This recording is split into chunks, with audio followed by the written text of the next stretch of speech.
importante, para quem está nos acompanhando, gostaríamos de receber perguntas. Quem fizer mais perguntas recebe uma cesta de chocolate. Vamos anunciar no final a pessoa que fizer mais perguntas. Pode nos acompanhar nas redes sociais. Aí tem nas abas, você pode baixar a apresentação, pode entrar nas publicações que vamos mostrar. A gente recomenda Google Chrome para melhor experiência. Esse treinamento é válido para fins de treinamento do CRC. E nossos eventos são sempre gratuitos, abertos, e aqui também tem nosso e-mail de contato. E aí, se eu falar um pouco mais dos nossos eventos, no passado passei décadas rodando pelo Brasil, fazendo apresentações em vários lugares, e aí depois, em 2018, foi permitido pela CRC que os treinamentos profissionais podem ser feitos online, e a partir daí comecei a fazer as novas perspectivas online, que é sempre aberto e gratuito, e aqui em cima do nosso site. E aí uma dica é se marcar na sua agenda, tudo quarta-feira, às 9 horas, para entrar nos nossos eventos semanais de novas perspectivas e garantir seu treinamento profissional do ano. Aí todos os nossos treinamentos passados, eles estão disponíveis no YouTube, tem mais que 400 horas de eventos, cada evento é 2 horas, então tem mais que 200 eventos. Se quiser se inscrever para receber nossas comunicações, pode se cadastrar aqui no site. Sempre recebemos pedidos dos últimos eventos. Aqui tem os últimos 10 eventos com os links para os eventos. Nosso próximo evento, na quarta-feira que vem, às 9 horas, vamos falar sobre controles internos e como fazer controles internos eficazes baseado em risco. Qual que é o conceito de você basear seus controles internos em risco e como que isso faz o processo mais eficaz. Acho que com isso eu vou pedir para nossos panelistas de hoje se apresentam. Elisa, você quer se apresentar? Olá, bom dia a todos e todas. Sou Elisa Maior, sou sócia aqui da área de Forensics da PwC. Estou na PwC há um pouco mais de 15 anos atuando nessa área. Já participei algumas edições aqui, Novas Perspectivas, falando sobre diferentes assuntos. E é muito bom estar aqui com vocês hoje de novo para falar sobre fraudes e crimes econômicos. Espero que aproveitem. Muito obrigado. Elisa, Patrícia, você quer se apresentar? Claro, Kiran, bom dia a todos. Meu nome é Patrícia Teuani, eu sou sócia de auditoria aqui na PwC, especialista em fraude. É um prazer estar aqui para falar de um tema tão importante que está no centro da confiança do mercado, falar um pouquinho de prevenção e detecção de fraude também no contexto da auditoria independente. Obrigada. Isso, e você está nos falando de Salvador. Acho que tem... De Salvador. Salvador. Legal. Obrigado, Patrícia. Obrigado. Adriano, você quer se apresentar? Você está no mudo, Adriano, a gente não está te escutando. Consegue me ouvir agora? Sim, agora sim. Tá ótimo, obrigado. Obrigado, Kiran. Bom dia a todos e todas. Eu sou Adriano Vargas, sou sócio também da nossa prática de Forensic Service aqui na PwC, na firma já há mais de 23 anos, e com foco muito grande em investigações, temas relacionados à fraude e compliance, e com foco especial em crimes relacionados ao setor financeiro. Legal. Obrigado, Adriano. E aí, com isso, vamos passar pelas publicações. Então, primeiro temos a pesquisa global de fraude e crimes econômicos, ou seja, como enfrentar os desafios do futuro, gerenciar os riscos de forma inteligente. Temos a resolução conjunto 623 sobre prevenção de fraudes. Número 3 aqui tem fraude no sistema de saúde brasileiro. Temos a publicação de auditoria que fala que revisa o padrão de fraude para aumentar a confiança do público. Então, a norma de auditoria foi revisada considerando o tema de fraude. Temos também a outra publicação de Ibercon novas leis contra fraudes tornarão o mercado de capitais mais atrativo.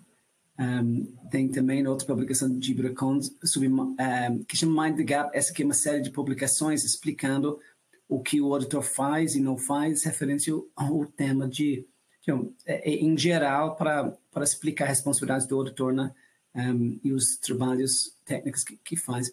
Aí tem um trabalho específico, tipo de Ibracon, que o auditor deveria fazer se existem indícios de fraude, chamada não conformidade, suspeitas de não conformidade com leis e regulamentações, incluindo atos ilegais ou fraude. Então, ele explica uma guia para os auditores. E aqui dentro das normas do CPC, tem a norma de receita e de mensuração de valor justo. São as duas áreas onde muitas vezes as fraudes acabam impactando as empresas, ou seja, na receita, no custo e na mensuração ao valor justo. E aí dentro das normas da CFC, as normas de auditoria, tem a responsabilidade de auditor referente a fraude, tem também a identificação e avaliação dos riscos de distorção relevante, e também tem a referência técnica de auditoria, de orientação dos auditores e abordagem quando existem suspeitas de fraude. Então, com isso, vamos chegar na nossa tradicional pesquisa de aquecimento. Então, vou aqui na pesquisa de aquecimento. Vamos na primeira aqui. Então, primeira pergunta aqui na pesquisa: quais passos você considera importantes para reduzir fraudes nas compras? Compras é uma área que muitas vezes acaba tendo pagamentos diferenciados para fornecedores, então é uma área de foco para fraude. Então, que passo você considera importante? Ou seja, a opção A, fortalecimento dos processos para a confirmação de documentação adequada. B, aprimoramento dos treinamentos antifraude. C, revisão dos processos de seleção de fornecedores. D, criação de equipe especializada para tratar de discrepâncias de preços e sinais de fraude. E implementação de uma política robusta de prevenção de conflitos de interesse. F, utilização de ferramentas de análise de dados para identificar padrões incomuns. G, não sei responder. Então, quais são os passos que você considera como sendo importantes dentro desses passos? E aqui, muito obrigado para todo mundo que está entrando aqui para voltar. Nós temos os itens que têm maior volume de votos, são fortalecimento dos processos para confirmação de documentação adequada, opção A. Então, C, que revisamos os processos de seleção dos fornecedores. E, que implementação de política robusta de prevenção de conflitos de interesse.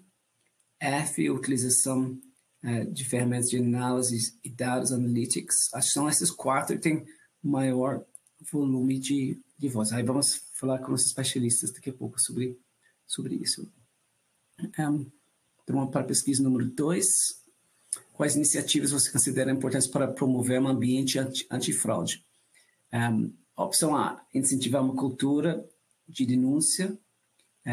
B, manter uma política robusta para a prevenção de conflitos de interesse. C, eliminar isolamento entre departamentos. D, explorar o uso de inteligência artificial e a generativa. E, fortalecer as defesas da organização contra fraudes. F, implementar monitoramento avançado das fraudes em processos de compras. G, manter um hotline eficaz para denúncias. H, não sei responder. Então, dentro das iniciativas para criar um ambiente antifraude, o que você recomenda? E aqui, obrigado para todos aqueles que estão entrando aqui agora para voltar nas opções. O que está recebendo o maior número de votos? Acho que de novo tem uns 4 itens que são destacados, que seria uma opção A, incentivar uma cultura de denúncia. B, manter uma política robusta para a prevenção de conflitos de interesse. E, para fortalecer as defesas contra fraudes. F, implementar monitoramento avançado de fraudes. Então, são esses 4 os vencedores de nossa pesquisa. Muito obrigado por todos os votos. Vamos para a pesquisa número 3. Quais são os tipos de fraude mais comuns nas empresas brasileiras? Então, o que você acha que são as fraudes mais comuns? Opção A, pagamento do indivíduo para fornecedores. B, furto de bens. C, apropriação indébita, ou seja, uso indevido de cartão de corporativo, por exemplo. D, extravio ou falsificação de recibos e comprovantes para reembolso. E, sabotagem. F, desperdício voluntário de materiais de alimentação. G, corrupção. E 9, não sei responder. Então, aqui tem ou seja, quais são os tipos de fraude mais comuns nas empresas brasileiras. E parece que a opção que está ganhando aqui, eu espero para mais tá bom. A opção que está ganhando aqui é extravio ou falsificação de recibos comprovantes para reembolso de despesas. Aí nós temos seguido logo depois para pagamento indivíduo para fornecedores. E também temos corrupção, ou seja, suborno. Aí tem B, furto de bens e também desperdício voluntário. Então tem bastante item aqui bastante matéria para nossa discussão aqui. Obrigado para todos aqueles que votaram. Vamos para a penúltima pesquisa, 4. Quais são os indicadores de um possível fraude? O que você considera como sendo indicadores de um possível fraude? Ou seja, a opção A, divergência entre registros financeiros contábeis. B, inconsistências nos dados fornecidos clientes ou terceiros, ou seja, quando você recebe documentos de terceiros que não batem com os registros internos. C, diferença entre inventário físico e os registros oficiais. D, ausência de documentação apropriada nas transações. E denúncias feitas por empregados ou terceiros, seja hotline. F, notícia de irregularidade divulgada no jornal ou meio de comunicação. F, falta de governança e controles internos. E H, não sei responder. Então, o que você iria considerar como sendo o indicador de fraude que deveria ser feito o follow-up? E o interessante é que muitos desses itens eles são vinculados com um ambiente onde tem uma falta de controle, ou seja, quando tem diferenças que não são explicadas. Então, mas aqueles itens aqui as opções que temos, os vencedores são opção A, divergência entre registro financeiro e contábil, que demonstra a importância de controles nesse processo. G, falta de governança, controles internos. Nós temos também a opção D, ausência de documentação apropriada das transações. Também seguido por denúncias feitas por empregados terceiros via hotline. Diferença entre inventários físicos e os registros oficiais. Inconsistências dos dados de fornecedores com clientes ou clientes com terceiros.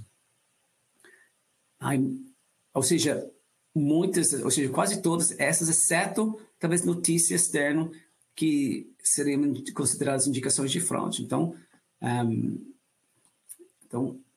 com isso, vamos para a pesquisa número 5. Como a inteligência artificial pode ser utilizada para proteger contra fraudes. Então, como que você acha que podemos aproveitar a inteligência artificial para proteger as empresas contra fraudes? Então, aqui, a opção A é detecção de transações fraudulentas. B, bloqueio automático de transações suspeitas. C, análise avançada de transações com fornecedores. D, proteção contra golpes digitais e fraudes cibernéticas. E, análise comportamental em tempo real. F, previsão de golpes emergentes. F, verificação multicanal aprimorado. E H, não sei responder. Então, como utilizar a inteligência artificial. Então, acho que os resultados estão entrando aqui e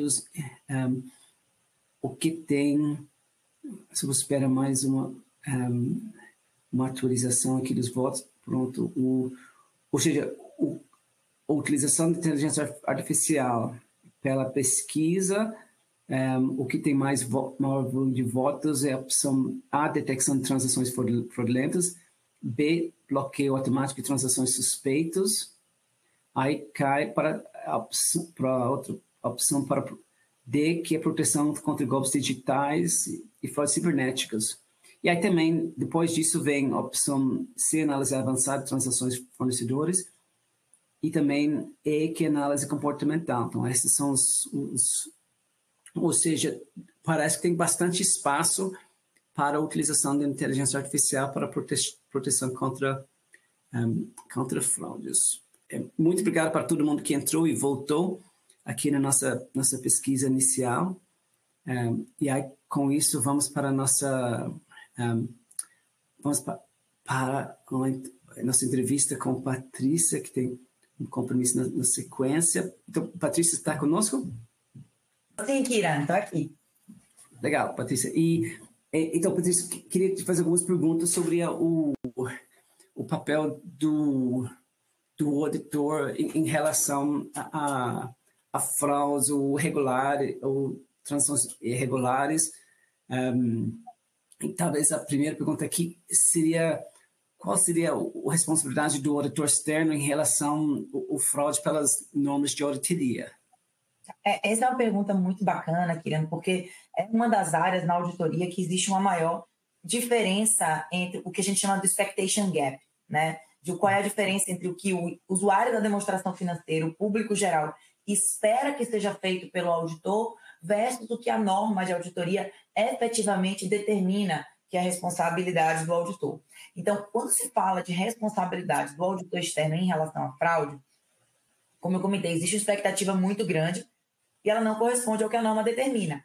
A ISA 240, ou a equivalente à NBCT A 240, que são as regras internacionais e brasileiras de auditoria, bem como as regras do PCAOB, elas são bem claras.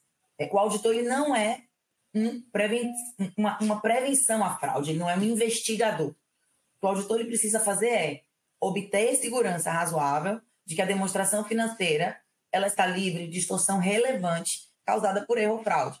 Ou seja, ele tem que mitigar o risco de fraude. Como assim, Patrícia? O auditor ele é responsável por avaliar o ambiente da companhia, identificar os riscos de fraude aplicáveis àquela indústria, aquele setor, aquele cliente de maneira específica e ter procedimentos de auditoria desenhados no seu trabalho para mitigar esse risco.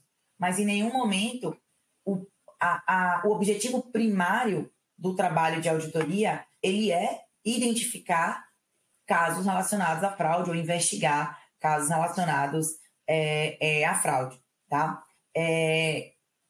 Esse processo de mitigar o risco de fraude ele é um processo bastante cuidadoso e que demanda muito planejamento das equipes de trabalho. Então, é um trabalho que ele precisa ser feito e direcionado para cada caso, avaliando as especificidades de cada indústria, de cada ambiente econômico, macroeconômico ou geopolítico, onde aquele cliente de auditoria ele tá inserido. Tá? Legal. E, Patrícia, pode nos explicar a norma de auditoria específica sobre isso? Acho que é CTA30, que não conformidade aos suspeitos de não conformidade com leis e regulamentações, incluindo atos ilegais e o fraude? Claro. O CTA30 ele é um comunicado técnico do IBRACON que ele orienta os auditores a como agir quando há uma suspeita de fraude ou de não conformidade com leis e regulamentos. Tá? Esse CTA ele não cria nenhuma nova exigência em relação ao que já existe, que são as regras brasileiras e internacionais de auditoria, que é a ISA 240 e a NBCTA 240, que eu comentei anteriormente. O que ele determina? Tá? Ele cria um plano de trabalho, um guia prático, como eu comentei, para orientar o que fazer em casos que existe uma alegação ou uma possível alegação de casos de fraude ou de não cumprimento com leis e regulamentos. E o que é isso, Patrícia? O que o auditor tem que fazer, né? O que é esperado que o auditor faça nessas situações. Então, primeiramente, toda vez que existe uma alegação ou uma denúncia, seja que apareceu através de canal de denúncia, seja que tenha aparecido através de uma notícia de mídia, uma investigação do Ministério Público, o que é esperado que o auditor faça? Primeiro que ele pare e avalie aquele tema para identificar, poxa, aquilo é relevante para as demonstrações financeiras?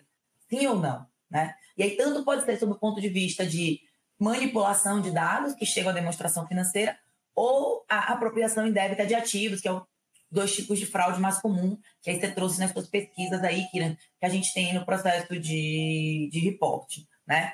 Depois que ele avalia, se ele concorda e ele consegue avaliar que é relevante, sim, para demonstrações financeiras, e aqui relevante eu não estou falando só de número, né? Porque quando a gente fala de fraude, materialidade, ela não é primária na determinação da relevância. O primeiro passo do auditor é comunicar aos órgãos de governança da entidade, né, e solicitar uma investigação formal, preferencialmente feita por profissionais independentes da área jurídica ou de forense. Que comunicação é essa? É uma carta que normalmente é enviada para os comitês de auditoria ou para órgãos de governança equivalentes em determinadas companhias, informando a responsabilidade do auditor e a responsabilidade também da administração ou da governança em situações como essa. O CTA 30 ele também traz um modelinho até de orientação do que deve ser comunicado. Após essa comunicação, é esperado que a administração tome, né, as suas ações ou já tenha tomado as suas ações e traga para conhecimento do auditor.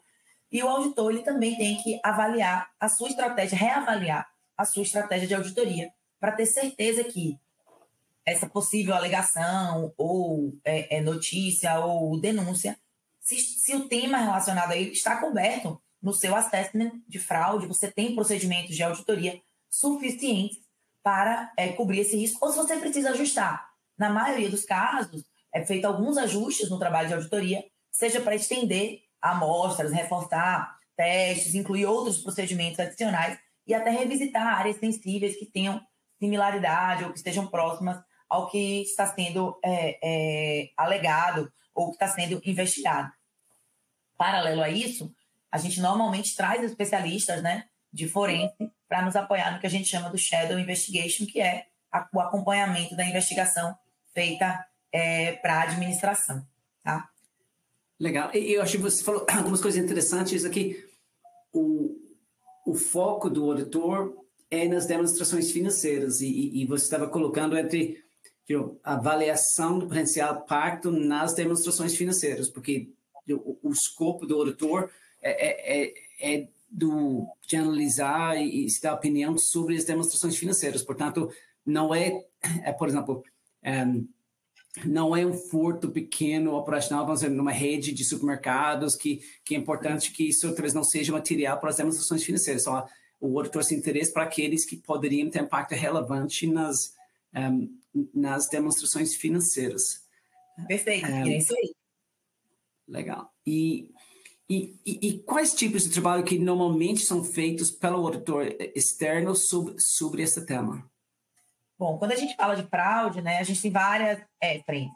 Uma coisa super importante quando a gente fala de fraude é que toda vez que a gente está falando de fraude, existe um enorme desafio para o auditor, porque fraude ela envolve sempre intencionalidade e ocultação. Então, quando a gente está falando de fraude, a gente está falando sempre de um erro intencional realizado pela administração. E ninguém faz um erro intencional querendo mostrar a todo mundo e dizendo que aquilo está ali.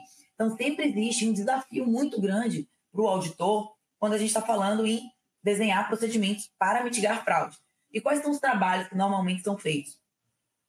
Primeiramente, precisa ser feito o que a gente chama de uma brainstorming de fraude, que é uma discussão de fraude muito rica para identificar o que é risco naquela entidade. Porque não adianta desenhar 1000 procedimentos, mas que não vão cobrir o que é risco de fraude. Você precisa ser certeiro. Então, precisa conversar com a administração, ouvir da administração a visão deles do que é risco de fraude e também utilizar informação externa para fazer a sua avaliação independente de o que é risco de fraude, tanto naquela indústria como naquele ambiente daquele cliente especificamente. Identificar quais são as áreas vulneráveis. Então, a gente existe nas regras de auditoria que receita, o reconhecimento de receita, ele é um risco padrão de fraude. Por quê? a receita normalmente é o principal indicador para todas as empresas em relação à geração de resultado. Então, existe um risco que a gente chama de um risco presumido de fraude no reconhecimento de receita, mas podem existir outros. Podem existir riscos relacionados a outros índices, porque é um índice relevante para fins de covenant, ou porque é um índice relevante para fins de um setor especificamente. Então, o auditor precisa avaliar todos esses índices, identificar quais são as áreas vulneráveis e, a partir daí, fazer o entendimento do que a administração tem implementado como programa antifraude. Então, qual é o programa antifraude da administração? Quais são os controles relacionados à ética? Tem canal de denúncias? Tem código de conduta? O que a administração faz para monitorar, né, os seus riscos relacionados à fraude? O auditor também ele precisa ler e fazer análise de todo o canal de denúncias. E aí, isso é todo um processo, né, de entendimento e de avaliação do ambiente e identificar se existe alguma alegação, se existe algum risco adicional. A partir daí, o auditor ele vai fazer testes. E o que são esses testes? É teste de que a gente chama de journal entries, são testes de lançamentos contábeis, onde a gente pensa quais são as combinações não usuais de lançamentos que podem ter um indicativo de um lançamento fraudulento, lançamentos feitos em horários não usuais, lançamentos feitos com descrições não usuais, histórico em branco. Então, a gente cria uma série de filtros para fazer esses testes, testes em estimativas, testes de imprevisibilidade e também testes, hoje em dia, com a ajuda de ferramentas de tecnologia, de muito data analytics.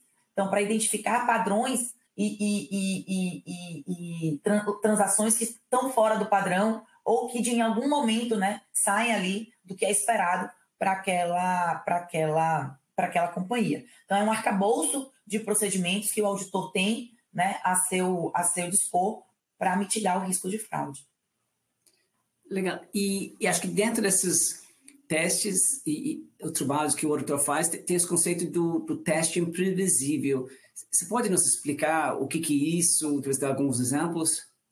Claro. O teste de imprevisibilidade ele é um teste muito bacana, porque o objetivo dele é chacoalhar ali o que tem a expectativa do cliente, né? A auditoria ela é feita com base em regras, são regras internacionais que estão disponíveis para todo mundo. Só que cabe ao auditor trazer um elemento surpresa, né? Que é o que a gente chama do teste de imprevisibilidade. Então, ele pode ser de diversos tipos. Ele pode variar em relação à época dos procedimentos. Então, um teste que normalmente eu faço com database 31 de dezembro, eu vou mudar a database, vou fazer com database 30 de novembro ou 30 de setembro. Eu posso variar a extensão desse teste. Então, normalmente, eu tenho uma materialidade calculada com base em um determinado índice, e aí eu posso fazer para um teste específico, lá para a receita, eu vou fazer metade dessa materialidade. Então, eu vou selecionar uma amostra de itens mais menores ou de itens com menor valor agregado, porque normalmente o cliente não espera que esses itens sejam selecionados. Eu posso focar em contas incomuns, né? Uma conta que normalmente não seria meu escopo, eu coloco ela como meu escopo de auditoria. Então, ele pode ser diversos tipos de teste. Agora, uma coisa é muito importante. Esses testes, eles precisam conversar com o risco de fraude que eu identifiquei para aquele cliente. Se eu estou falando de um cliente que eu não identifiquei um risco, por exemplo, relacionado à existência dos estoques, não adianta eu fazer um procedimento de imprevisibilidade que eu vou dizer que eu vou fazer uma contagem de estoque numa área pouco relevante. Porque eu não vou estar cobrindo, apesar dele ser imprevisível, eu não vou estar cobrindo o risco de fraude que eu desenhei para aquele cliente. Então, o procedimento de imprevisibilidade ele precisa estar muito conectado com o que eu identifiquei de risco de fraude para que ele seja eficiente e que ele traga o resultado que é esperado na auditoria.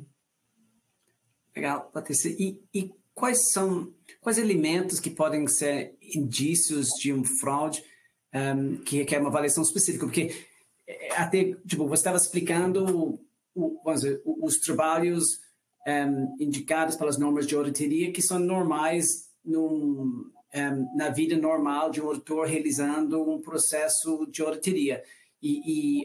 Agora, acho que o jogo muda muito a partir do momento que existe um indício de fraude. Tipo, então, e acho que é importante, talvez você poderia nos explicar um pouco sobre isso, tipo, quais seriam esses elementos que podem ser considerados como indícios, porque aí na hora que se existe um indício, aí muda o jogo. Muda, Kira, muda totalmente. O que são indícios, né, que a gente identifica que podem ser indicativos de fraude? Primeiro, o auditor tem que ser muito cético, né? Ceticismo é a palavra-chave quando a gente fala de fraude. O auditor ele precisa ser cético e ele precisa estar com o ceticismo dele extremamente afiado durante todo o processo. E não aceitar qualquer explicação ou qualquer documentação. Tudo que parecer estranho precisa ser investigado. E o ceticismo ele é a ferramenta que mais ajuda o auditor a estar atento naqueles indícios de fraude, né? Então, excesso de pressão para metas pode ser um indicador de que aquela empresa pode ter um risco maior relacionado à fraude. Muitas transações complexas e sem justificativa econômica também é um indicativo de que pode existir alguma fraude relacionada. De novo, sempre eu falo, pode ser um indicativo, porque também pode ser usual. Então, não adianta chegar lá, não, é fraude. Não, calma, pode ser um indicativo. Precisa acender uma luzinha e ter um cuidado maior, especial. Mudanças frequentes em estimativas que não se realizam. Então, projeções realizadas pelo cliente e que nunca se realizam. Falhas de controle interno relevantes ou um baixo nível de controle interno num cliente, porque cria um ambiente mais propenso. Uma gestão que não tem aquele tom, né, o tone of the top adequado, e sempre está dando um jeito de se sobrepor aos controles existentes para poder chegar, né, a determinados fins. Então, esses aí são elementos que fazem com que o ceticismo do auditor esteja mais alto e esteja atento a qualquer indício. E um ponto que você trouxe, Kira, que é muito legal, que quando você acha um indicativo, e aí pode ser uma denúncia no canal, como eu falei, pode ser uma notícia de mídia, pode ser um comentário com o auditor no corredor, pode ser qualquer um desses outros, uma estimativa que nunca se realiza e que a administração sempre tem uma explicação que talvez não seja tão plausível, ela muda o jogo. Porque se você tem um elemento, um indicativo de que existe uma potencial fraude, todos esses procedimentos que a gente faz de auditoria, eles continuam sendo feitos, mas a gente precisa fazer mais. Então, é preciso ser feita uma investigação, é preciso ser feita uma avaliação do que aquela alegação ela pode impactar, não só as demonstrações financeiras, mas também as pessoas que estão ali envolvidas, né? E aí o que eu comentei, normalmente é feito um shadow, a administração faz uma investigação independente e é feito um procedimento de acompanhamento pelos especialistas do auditor dessa investigação, que aí envolve leituras de e-mails, varreduras de documentação, envolve entrevistas, que aí Elisa e Adriana aí são nossos convidados aqui hoje também, são especialistas e entendem bastante sobre esse processo e sempre nos apoiam aqui em situações mais complexas.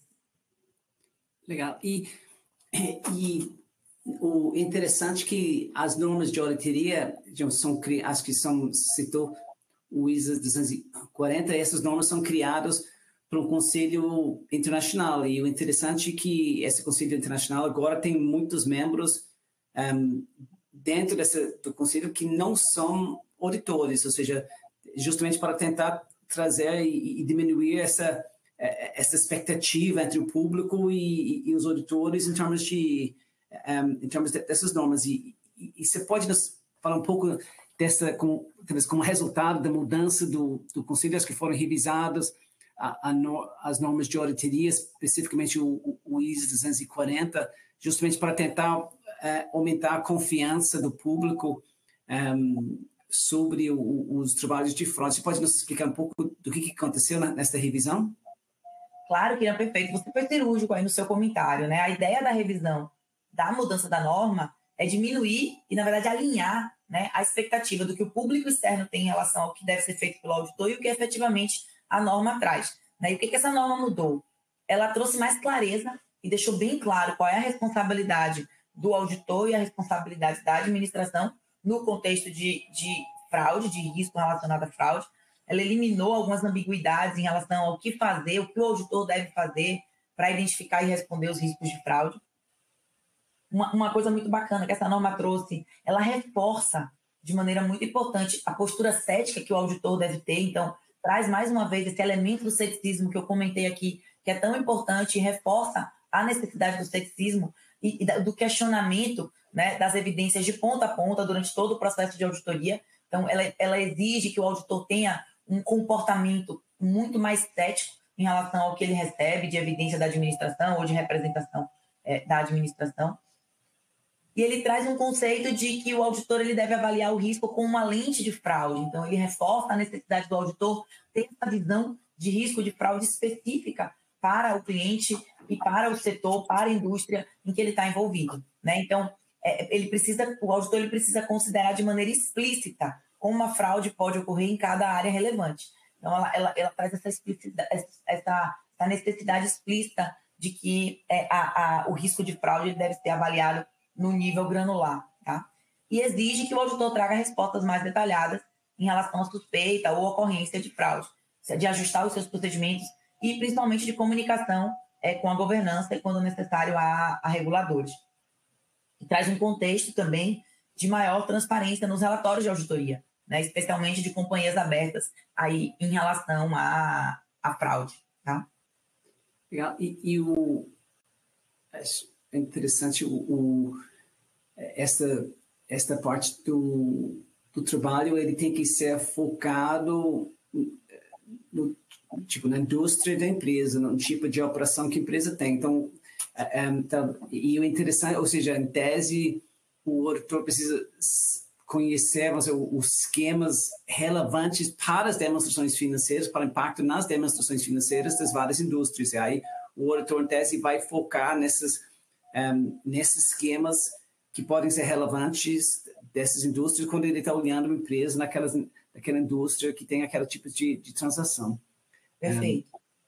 Legal. E aí, a gente falou antes que muda o jogo na hora que existe um indício de fraude. E aí, você pode nos explicar o que acontece quando tem um indício que realmente pode ter um indício real de fraude e que normalmente o processo de auditoria é suspenso até se faz até se conclui uma investigação sobre um potencial fraude, porque o que acontece neste momento que existe um indício sólido da existência?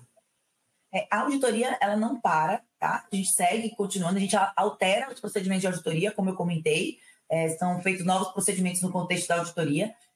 Entretanto, a gente precisa dar resposta também da administração.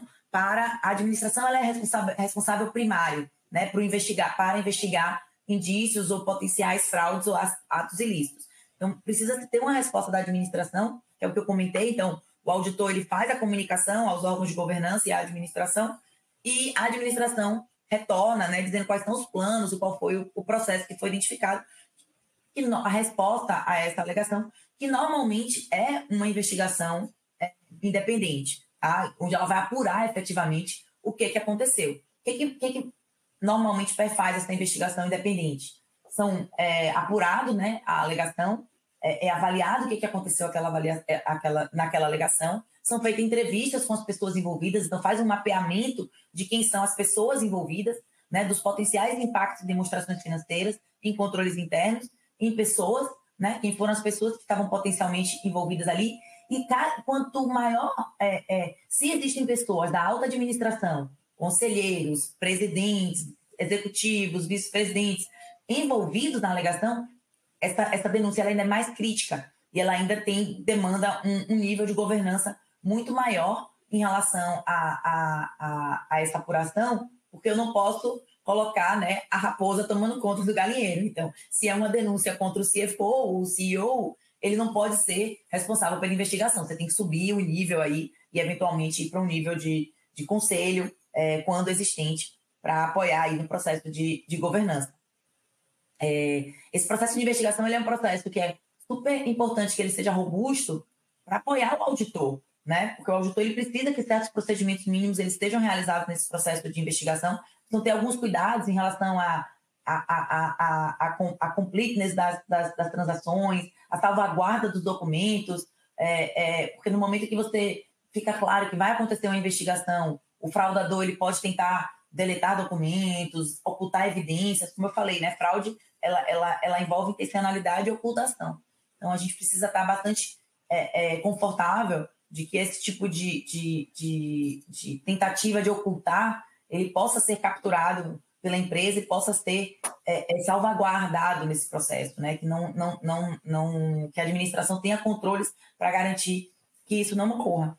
E aí, no final do dia, na finalização da investigação, usualmente os auditores eles acompanham real time, né, ao vivo, esse processo de investigação, dão seus inputs, porque no final a gente precisa, como auditor, estar confortável na conclusão chegada que a administração chegou, para a gente poder dar a nossa opinião de auditoria, né? Então, o processo de auditoria ele não para, ele continua caminhando, é feito acompanhamento da investigação, e quando o auditor ele tem evidências suficientes, ele consegue formar a sua opinião de auditoria.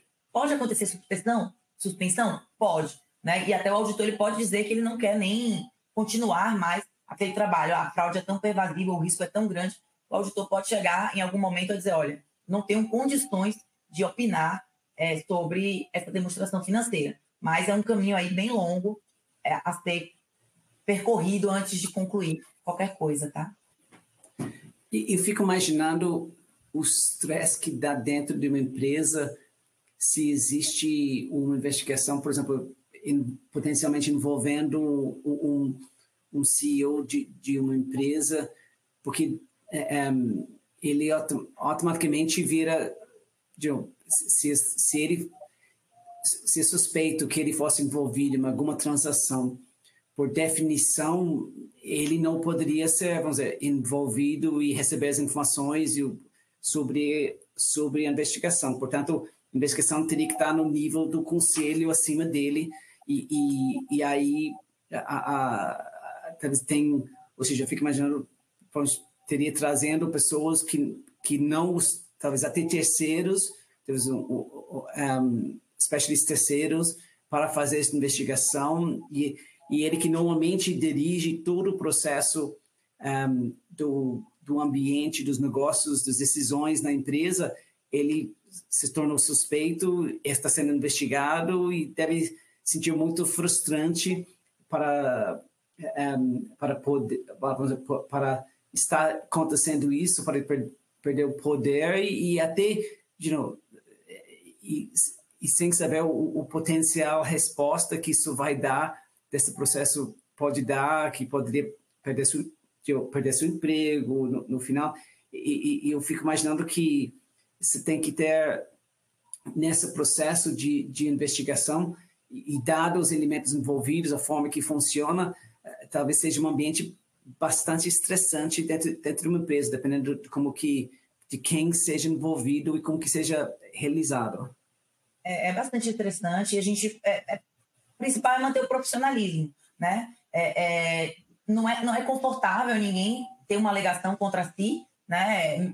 Principalmente quando a pessoa não fez nada, mas nesse momento o melhor caminho é ser profissional, né? Ambos os lados, tanto a administração quanto a pessoa potencial alegado, o auditor, e fazer o que é requerido, né? Para apurar os fatos, né? Para ser factual no processo de fraude e de investigação. Tem que deixar muito um pouco o julgamento de lado, né, e ser factual no que efetivamente existe de evidências e manter uma postura cética durante todo o processo.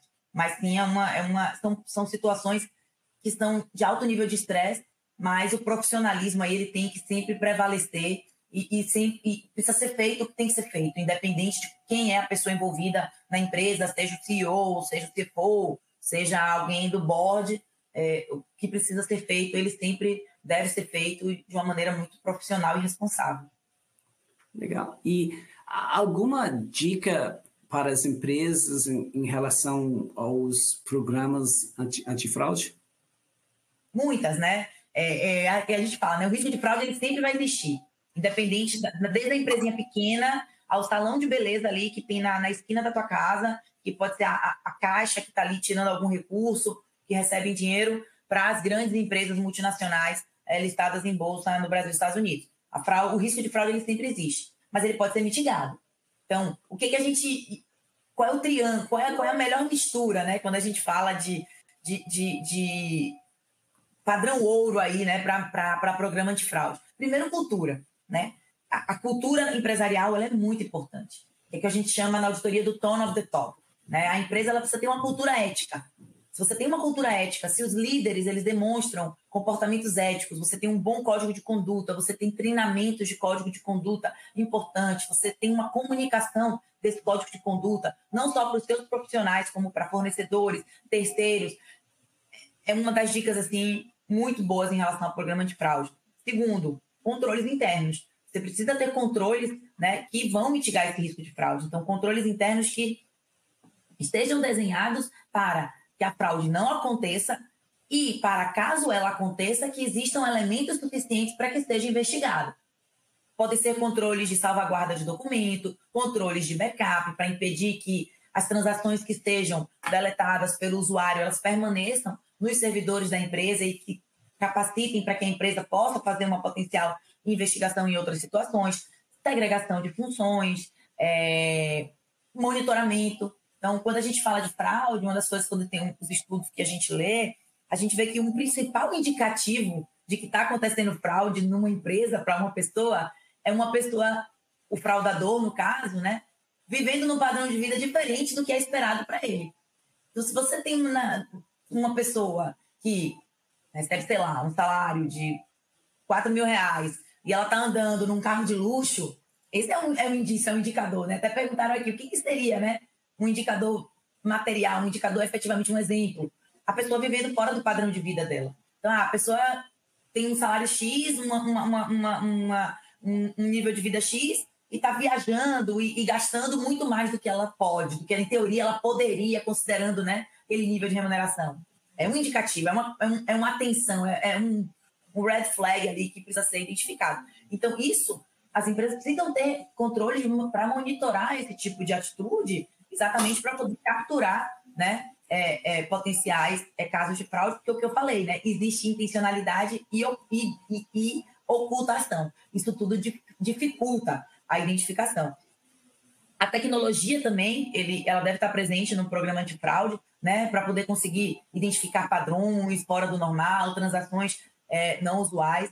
Então, de uma maneira geral, um canal de denúncias independente e, em relação à cultura, um processo de investigar, né? Quando a gente fala de fraude, não basta você ter um ambiente de controles robusto, mas o usuário final, ele precisa ter a percepção de que esse ambiente de controles ele funciona e ele é efetivo. Então, eu posso ter um canal de denúncias lindo, maravilhoso, só que os meus funcionários eles têm a percepção de que as denúncias elas não são investigadas, de que elas não são levadas a sério, de que as pessoas tentam maquiar toda vez que tem uma denúncia contra alguém do C-Level. Isso cai por terra tudo que você fez em relação ao programa. Então, quando eu falo de cultura, é muito relacionado a isso, né? Ter as ferramentas, utilizar elas de maneira adequada e investigar sempre que necessário.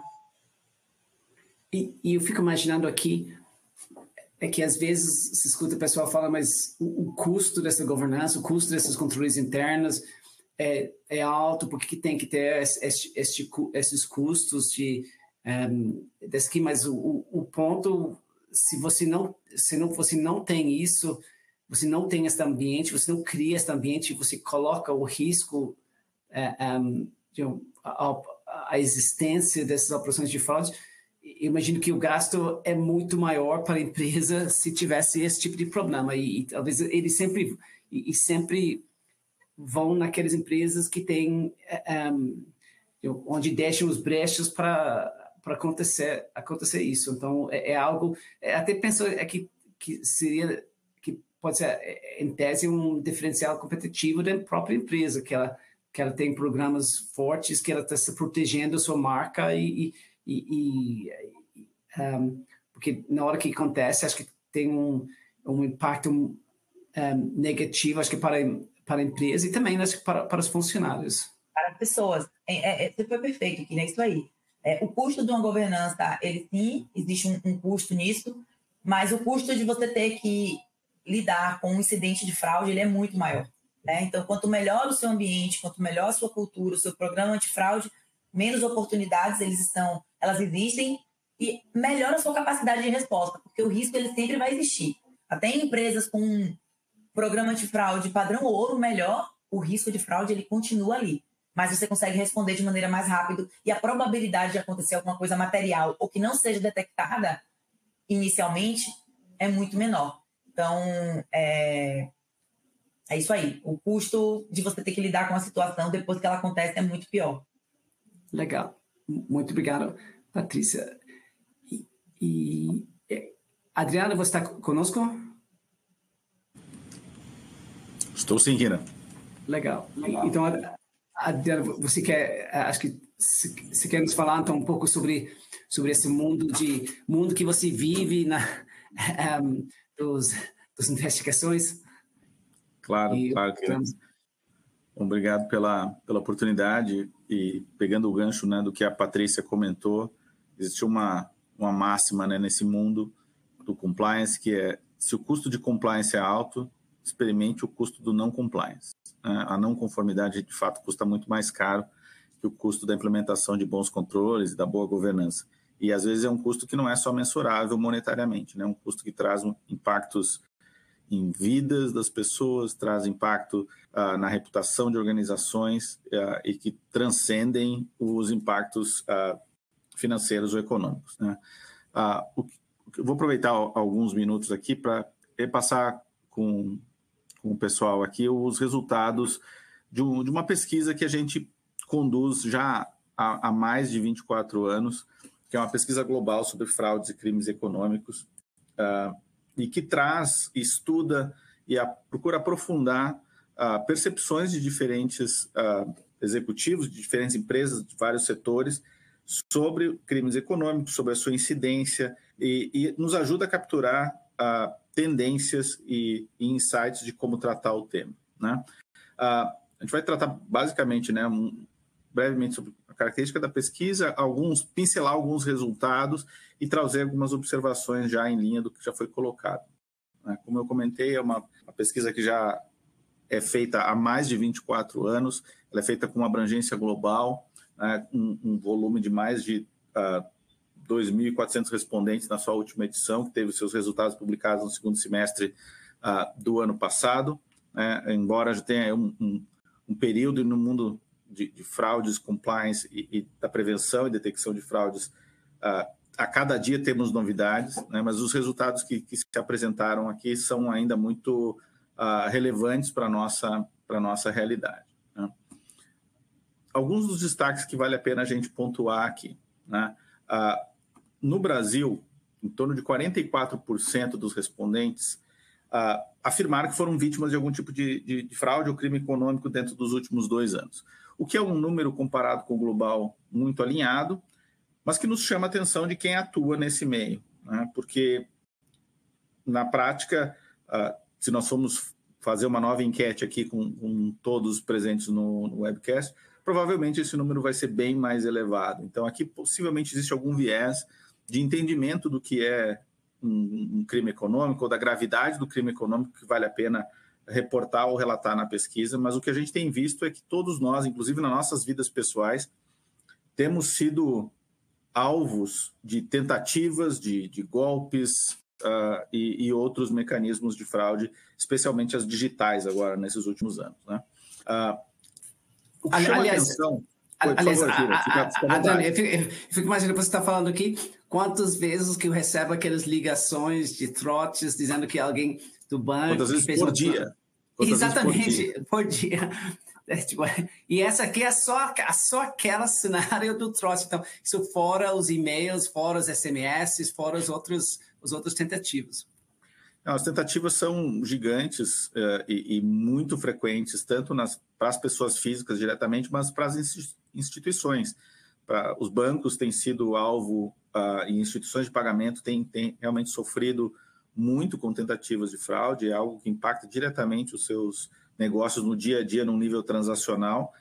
Mas, obviamente, as organizações, empresas que não estão no setor financeiro também sofrem com os mais diferentes tipos de fraude. O que chama atenção aqui é que, muito embora se tenha um número elevado de ocorrência ou incidência de fraudes ou tentativas de fraudes ou crimes econômicos, menos da metade dos respondentes aqui sinalizou que faz algum tipo de avaliação de risco de fraude na sua organização.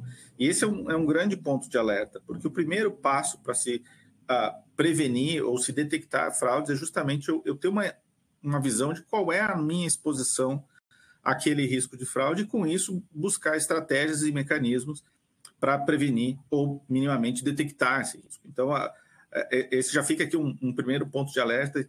Poxa, eu preciso ter um olhar mais debruçado sobre o risco de fraude na minha organização e tomar ações que me ajudem a avaliar isso de forma recorrente. Outro ponto que a gente traz aqui, um pouco mais da metade dos respondentes relataram que a fraude no departamento de compras ou nos processos de compra é uma preocupação generalizada no seu país, mas também uma minoria, um pequeno percentual, afirma que está utilizando as ferramentas disponíveis ou mais avançadas, vamos chamar assim, por exemplo, análise de dados ou uso de algum tipo de inteligência artificial preditiva ou detectiva para identificar essas fraudes ou transações não usuais e combatê-las, né? Isso, de novo, é um ponto que chama atenção, especialmente no mundo digital que nós vivemos hoje. Além disso, a gente também avalia alguns riscos que começam a surgir no horizonte ou começam a ter um pouco mais de relevância num contexto global. Um deles é o risco de trabalho forçado na cadeia de suprimentos, né? Olhando não só para a empresa, mas olhando para a extensão da sua cadeia de valor, da sua cadeia de suprimentos, o quanto isso é relevante, o quanto isso está presente na realidade dos seus negócios, né? No entanto, menos de 20% dos respondentes conduziu algum tipo de avaliação sobre o tema. Em outras palavras, é um tema que sim preocupa, é um tema que tem começado a se tornar mais presente. A gente vê notícias de trabalhos análogos à escravidão e situações que acabam gerando impactos econômicos e sociais muito relevantes, mas parece que as empresas ainda não sabem muito bem como lidar com isso e como avaliar, de fato, a sua exposição a esse tipo de risco, né? Aqui, por favor, nesse ponto, Adriano, só colocando, porque aqui você colocou a cadeia de suprimentos, porque aqui você não está falando do fornecedor imediato, você está falando do fornecedor, porque é a cadeia toda, tipo, que o que você recebe do seu fornecedor, provavelmente tem outros por trás, que ele está comprando outros insumos de outros, e na hora que você analisa a sua cadeia, se tem algum problema lá dentro daquela cadeia, pode impactar a sua empresa. Então, você tem que ficar olhando a cadeia inteira, porque se tem, vamos dizer, vai ser a marca mais famosa nessa cadeia que vai chamar a atenção.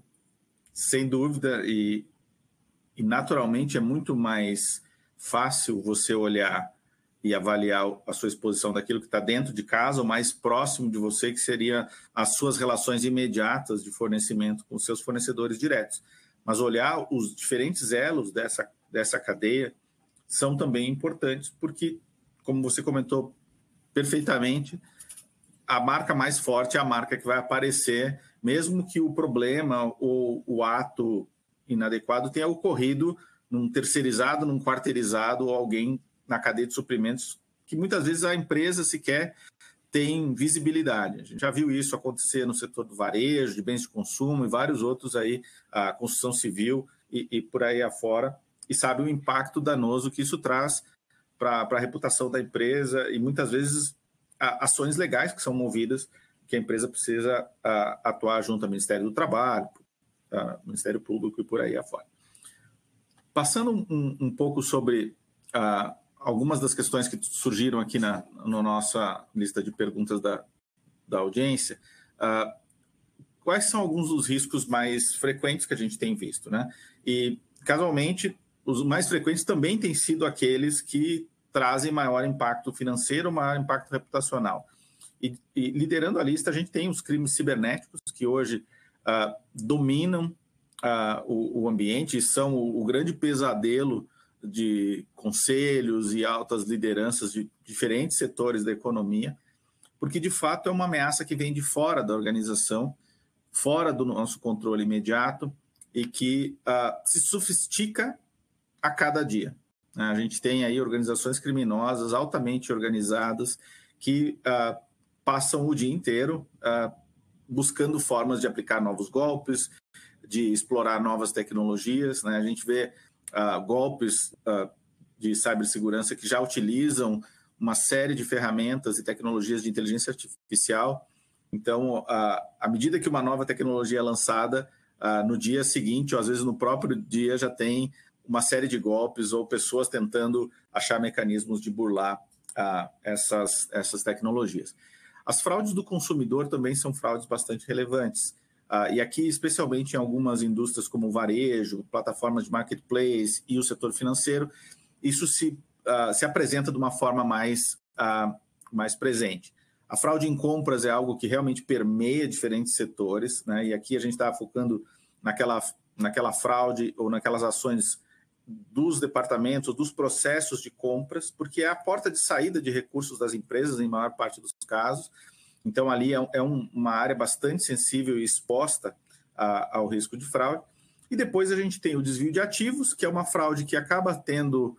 É uma fraude menos sofisticada, mas é uma fraude muito presente e que, no conjunto, ela acaba tendo uma certa relevância, mas geralmente são episódios de menor valor individual envolvido. Enquanto que a corrupção, que vem logo abaixo, são atos mais esporádicos, porém, quando ocorrem, trazem impactos muito significativos, né? E no Brasil nós temos a lei anticorrupção que estabelece vários parâmetros que podem chegar a 20% do faturamento em termos de penalidades e por aí afora, fora toda a exposição e outras limitações e restrições que podem ser aplicadas, né? E por fim, aqui, fechando o nosso top 6, a fraude na cadeia de suprimentos daqueles outros elos ou outros fornecedores nos níveis mais distantes da companhia.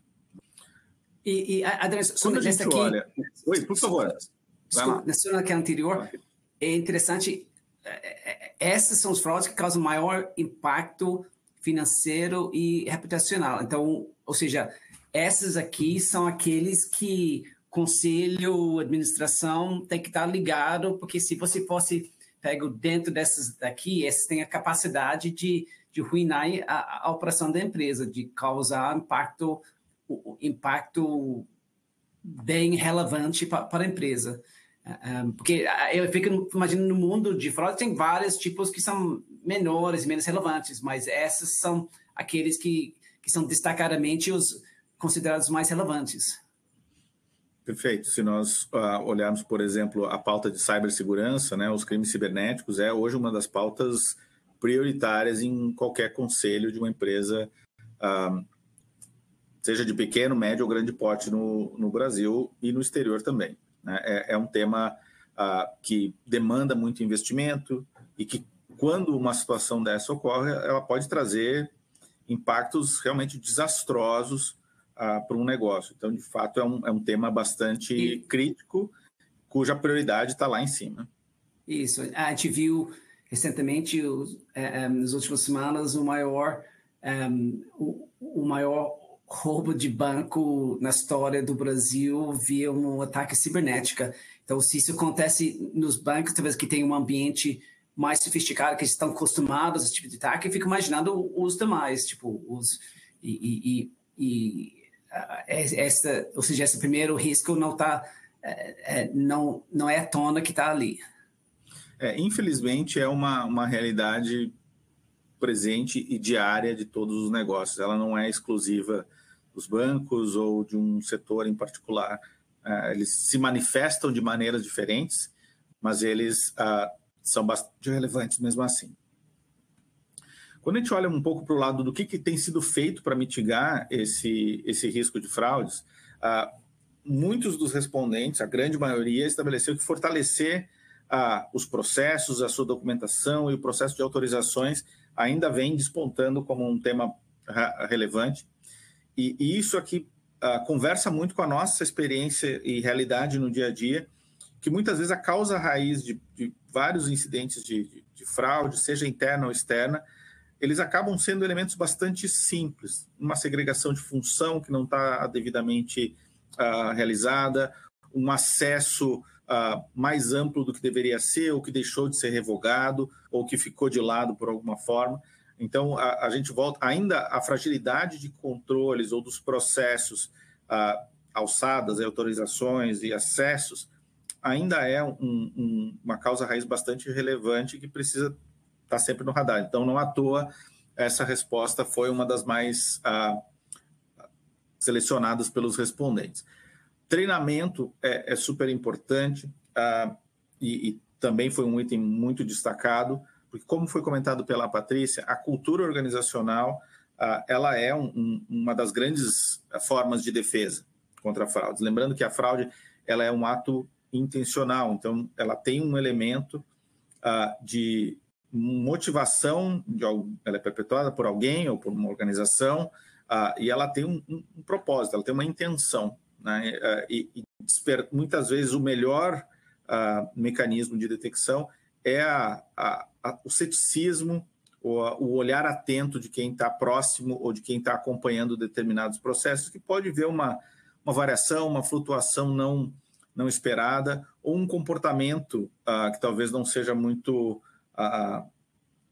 adequado ou muito dentro do padrão. A gente vê, além de algumas características que a Patrícia citou, é muito comum ver num perfil de um fraudador determinado, especialmente naqueles que atuam dentro das organizações, alguns comportamentos como a pessoa raramente delega muitas atividades, ela tem maior resistência a tirar férias, é uma pessoa que geralmente tem um trânsito social muito fácil, se dispõe a ajudar os outros internamente na organização, e a gente vê que isso acaba, quando a gente começa a colocar todos os pedacinhos juntos, acaba gerando algumas facilidades que podem ser exploradas por indivíduos que têm uma intenção indevida, né? Geralmente também são profissionais que causam as mais relevantes, que já têm um certo tempo de casa, que já têm uma certa responsabilidade e que já conhecem onde estão os controles e, eventualmente, onde estão as fragilidades dos controles, porque justamente aí é onde eles vão atuar e explorar.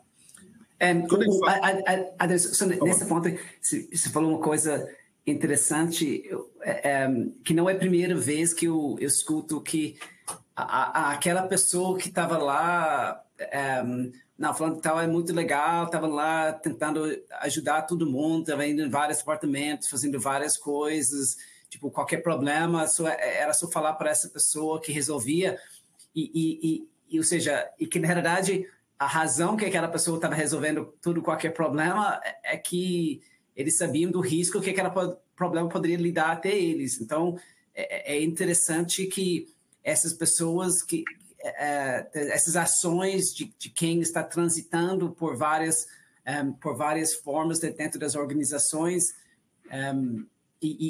que tem esse nível de conhecimento, que são essas pessoas que talvez têm a maior nível de acesso e conhecimento para conseguir realizar um potencial fraude. Não, perfeito. É muito interessante quando a gente estuda e acaba vendo muito da teoria na prática, né? Realmente a gente gosta de comentar que muitas vezes o fraudador ele tem um comportamento até sedutor, porque é uma pessoa que ganha a confiança dos outros justamente para ludibriá-los. Então, é um ponto aí de atenção e alerta. Ainda falando sobre algumas das medidas, né, não vou passar por todas aqui no detalhe, né, mas o processo de seleção de fornecedores, ter controles robustos aqui, obviamente, algumas empresas optam por uma função centralizada de monitoramento, melhorar suas políticas, mas também um ponto que a gente vê ainda uma grande oportunidade, um espaço de se aprimorar muito, é uma utilização mais massiva ou mais ostensiva da análise de dados, né? Especialmente alavancada pelas ferramentas de inteligência artificial ou outros mecanismos que possam trazer uma abrangência maior aos processos de detecção e, consequentemente, uma tempestividade na sua identificação. Isso é uma oportunidade que a gente vê aqui, considerando os resultados e um pouco do que a gente vê na realidade do dia a dia.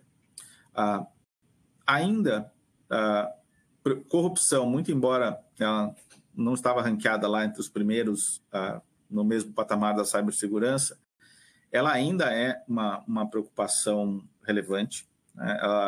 o nosso país é um país que tem um índice de percepção da corrupção ainda muito elevado.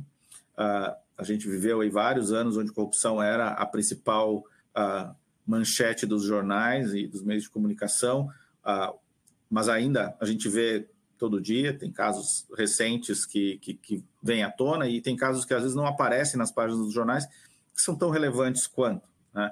E então é uma preocupação que realmente ainda precisa estar no radar, né? E ao mesmo tempo que se vê uma preocupação grande, os órgãos reguladores e de repressão e controle também têm olhado como fortalecer a regulamentação, como fortalecer a repressão e a responsabilização correspondente, porque a corrupção, especialmente no conceito da corrupção público-privada, ela traz um dano muito grande para as organizações, mas também para a sociedade como um todo, né? Ela tem um custo social muito elevado, porque o dinheiro desviado da corrupção, os recursos desviados, eles acabam deixando de servir o interesse público como um todo, né? Então, ela tem um custo social bastante relevante. E talvez só neste ponto, Adriano, uma coisa, uma das coisas que talvez para quem morava no exterior e veio para o Brasil, uma das mudanças dramáticas é o nível de regulamentação no Brasil, tipo, e nível de regras, e muitas vezes que você tem que entender, e nível de informações que você tem que dar é exponencialmente maior do que talvez teria de Reino Unido, de onde vim. E isso, talvez muito disso tem a ver com essa histórico aqui dessa corrupção, de fraude, de perda de valor, e aí começava a se criar muitas outras regras para combater isso. Então, muitas regras que se não vê em outros lugares, mas que o nível de até sofisticação, tipo o sistema até bancário no Brasil é um dos mais sofisticados do mundo. Então, é interessante ver como que isso tem impactado o ambiente regulatório no Brasil. Perfeito. A nossa regulamentação, especificamente em combate à corrupção, ela não é tão antiga quanto de outros países, como, por exemplo, os Estados Unidos, cuja regulamentação ultrapassa mais de 40 anos de vigência. A nossa tem pouco mais de 10 anos, então, mas ainda assim ela se mostrou como um elemento que contribuiu para o combate à corrupção, muito embora ela não eliminou esse risco. É algo que ainda é presente e precisa estar no radar das empresas, especialmente aquelas que têm interações mais frequentes com o poder público, porque, de fato, há uma exposição relevante, considerando o nosso histórico e o risco potencial envolvido, né? Falando um pouquinho de direitos humanos, né, e violação de direitos humanos, como eu comentei anteriormente, a gente vê aqui que ainda ou já é uma preocupação e uma prioridade, né, para uma boa parte, ou para a maioria dos respondentes, porém, muitos ainda não fizeram uma avaliação de riscos e alguns setores chamam a atenção por não terem considerado isso como uma prioridade nesse momento. A gente percebe aqui que o governo, né, cerca de 33%, um terço, demonstrou não ser uma prioridade nesse momento, enquanto que o varejo aparece na outra ponta, né? Isso naturalmente é explicado porque o varejo foi muito envolvido em diversos episódios que tiveram muita notoriedade, envolvendo situações de violação de direitos humanos na cadeia de suprimentos, os seus terceirizados, quarteirizados e por aí afora. Esse é um tema bastante interessante. Eu não trouxe um slide aqui. Oi, por favor.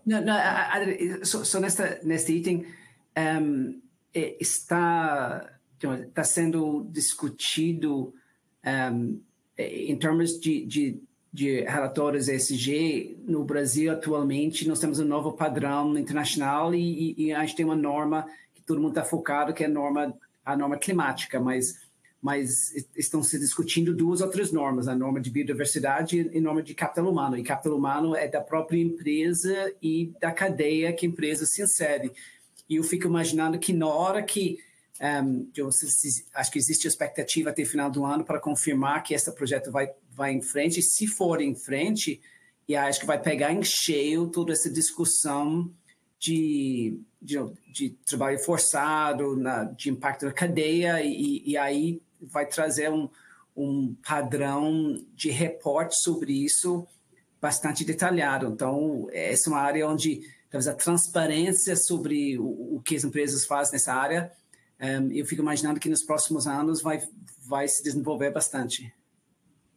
Certamente é um tema que vai ganhar força e ganhar mais visibilidade à medida que a regulamentação também contribua para isso, né? Então, e a regulamentação relacionada aos reportes ESG que você se referiu, Kira. Eu não trouxe aqui um slide propriamente dito, mas um tema que surgiu e que vem ganhando cada vez mais relevância é um risco relacionado ao ambiente global, político, geopolítico que nós vivemos no mundo nos últimos anos, né? A gente tem visto, desde o início do conflito da Rússia e Ucrânia, um aumento das sanções econômicas aplicadas principalmente pela Europa, pelos Estados Unidos, mas a gente tem visto recentemente toda essa política econômica norte-americana em relação ao aumento de tarifas e que estabelece uma série de sanções, e com isso surgem as ações de procurar driblar esses mecanismos de sanções econômicas.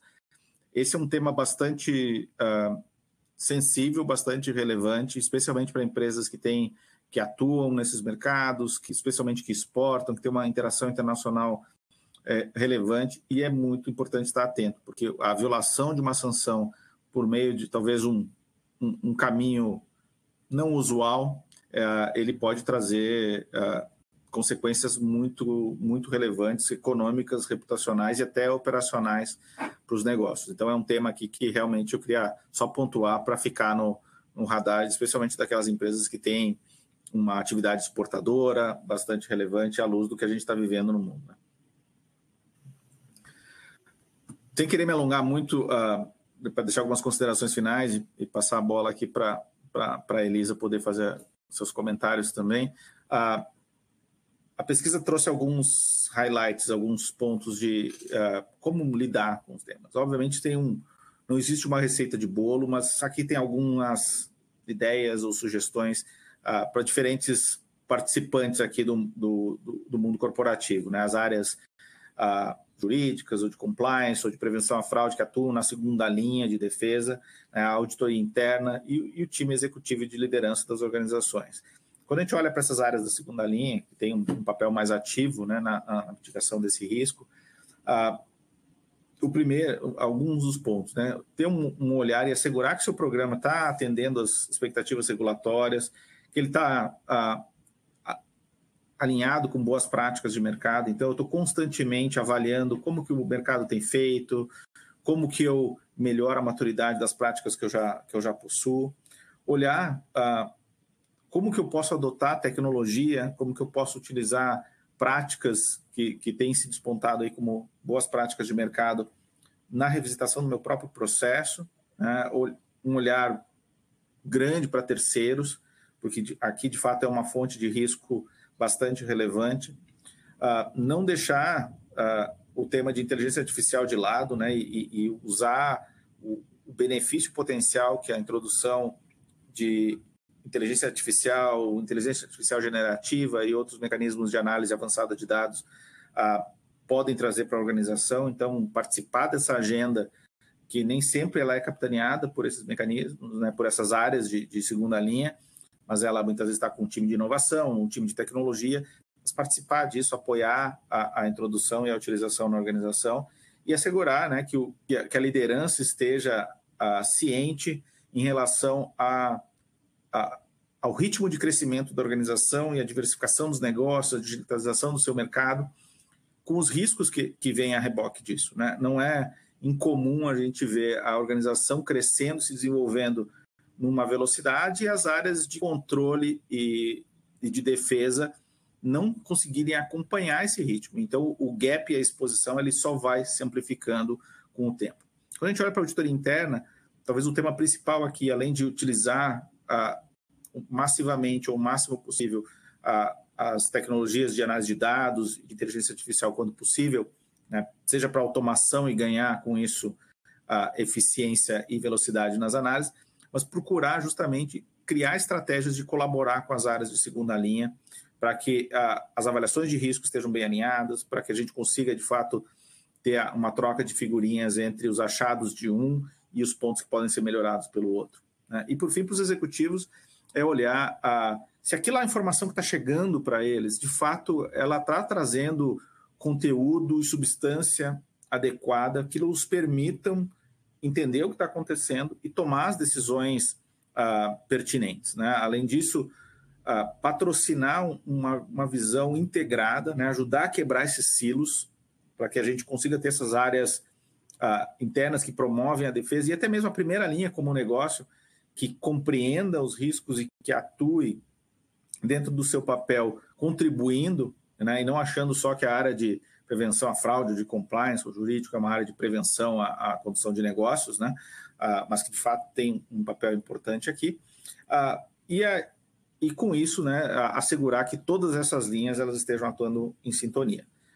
Obviamente aqui a gente não vai entrar em minúcia de que tipo de controle ou outro detalhe, mas são alguns pontos, alguns insights que a pesquisa e a nossa prática nos traz para a gente deixar aqui com todos.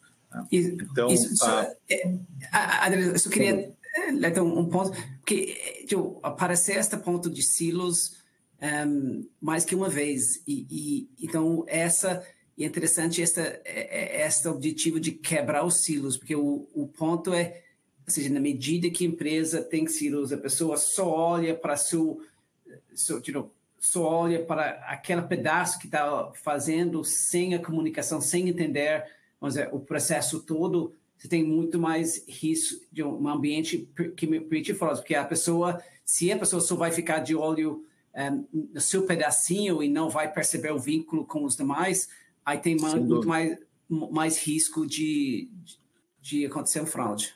E não só o risco de acontecer, como o risco da gente ter uma perda de eficiência, né? A gente sabe que o investimento em áreas de controle e de segurança, eles nem sempre estão na primeira lista de prioridades comparados a outros investimentos ao core do negócio, né?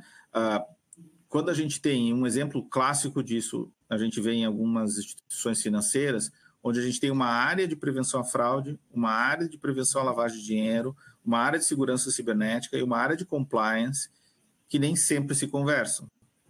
E muitas vezes elas acabam atuando em situações similares, porque os criminosos, né, e os agentes mal intencionados, muitas vezes, eles não escolhem qual área eu vou tratar, eles acabam atuando de uma forma que essa integração interna, ela traria muito benefício para a organização, seja no aumento da efetividade da detecção ou da prevenção, seja num ganho de eficiência, que num mundo onde os recursos são disputados à tapa, né, é cada vez mais relevante, né? Maximizar os esforços, ao mesmo tempo que controlando o custo e reduzindo ineficiências ou duplicidades e redundâncias que possam ocorrer. Legal.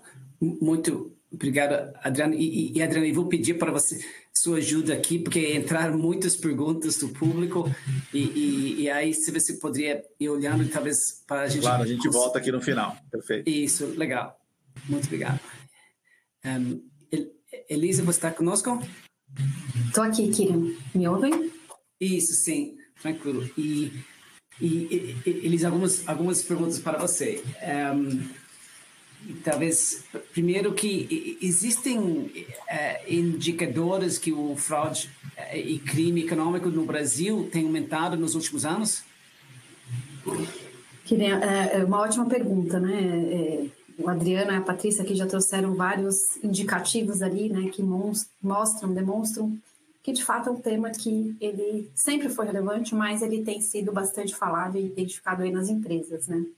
Quando a gente fala, por exemplo, de fraude, golpe, de Pix, de WhatsApp, isso nem precisa falar, que acho que todo mundo aqui, né, diariamente ouve casos, tem conhecidos que passam por casos de tentativas de fraude, mas vindo para a questão de fraude corporativa ou fraude ocupacional, como a gente fala, tem indicadores sim que demonstram, né, tem um relatório bastante interessante que chama Report to the Nations. Ele é feito a cada 2 anos pela ACFI, que é a Associação de Examinadores de Fraude. E ele demonstra aí, né, que tem tido uma percepção, uma identificação maior de casos de fraudes nas empresas, e não é tão significativo o número, né, dessa última pesquisa aqui, que foi do ano passado, ela não traz um número, uma quantidade muito significativa, mas traz um impacto financeiro, né, o prejuízo médio das fraudes ali que foram identificadas pelas empresas, aumentou cerca de 25% em relação à última pesquisa. Ou seja, o prejuízo de uma fraude, né, o valor ali que foi perdido com fraudes, foi 25%, em média, né, 25% maior do que nos anos anteriores. Isso é bastante significativo, porque parece que faz mais de 10 anos que não tinha um crescimento tão exponencial aí dessas perdas com fraude. E por que né, a gente entende aí que tem o aumento, né, as fraudes, tem dedicado aumento em fraudes e crimes econômicos? O Adriano tangenciou aqui algumas questões, né? A gente tem a questão de globalização e escalada de tecnologia, e muita advindo aí dos anos de pandemia que a gente teve, né? Então, com isso potencializou também os crimes econômicos. As fraudes, elas estão muito mais sofisticadas, os fraudadores usam muito mais artifícios aí para cometer crimes.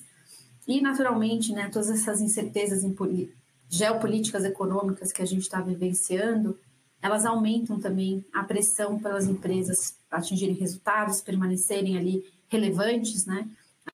Falando de pessoas, as pessoas sentem maior pressão, têm medo de perder seus empregos, têm questões, às vezes, dívidas próprias, né, do lado pessoal ali, questões que aumentam a pressão para cometer fraudes. Então, a gente tem visto, de fato, aí esse aumento da pressão, que é um vetor bastante relevante quando a gente olha para o triângulo da fraude, né? Então, tem aumentado, e em momentos como esse que a gente vive, a gente observa aí realmente esse aumento. E aí, falando empiricamente, né, não necessariamente de estudos, mas a gente vê aqui no próprio mercado, né, clientes, pessoas que a gente conversa dessa área, têm identificado mais casos, têm percebido mais casos de fraude ocupacionais.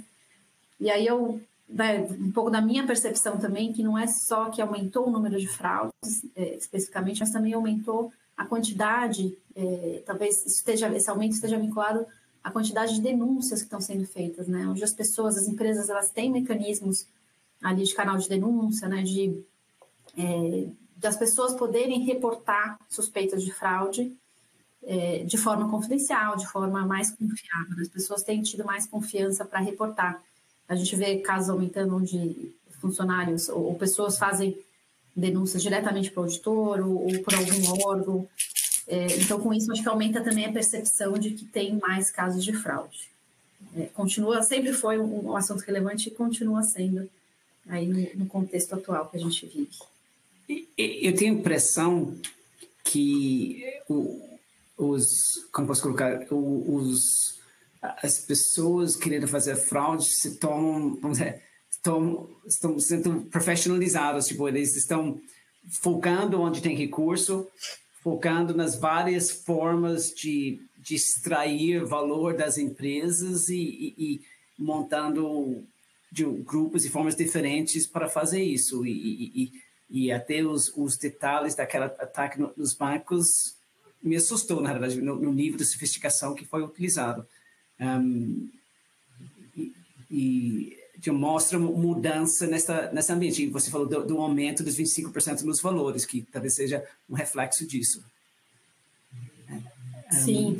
A gente costuma falar aqui, né, que os fraudadores eles sempre tentam estar um passo à frente, né? Então, o Adriano falou ali, sai uma nova tecnologia, o Pix, quando saiu, já tinha 10 diferentes tipos de tentativas de golpe no dia seguinte, né? Então, os fraudadores eles sempre tentam estar à frente, se unem, né? A gente sabe, existe dark web, existem e-mails onde os criminosos se unem para justamente buscar, né, formas inovadoras de cometer fraude, de se beneficiar financeiramente aí de eventuais oportunidades que existam nas diferentes frentes.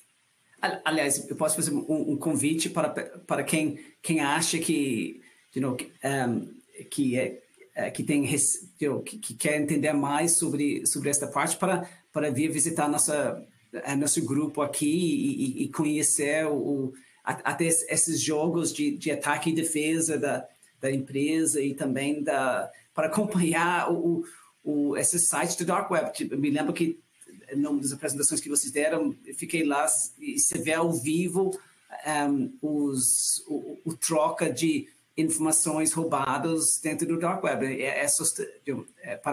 Talvez para quem quiser conhecer mais como funciona isso, temos nossas operações aqui que vem pessoa para visitar.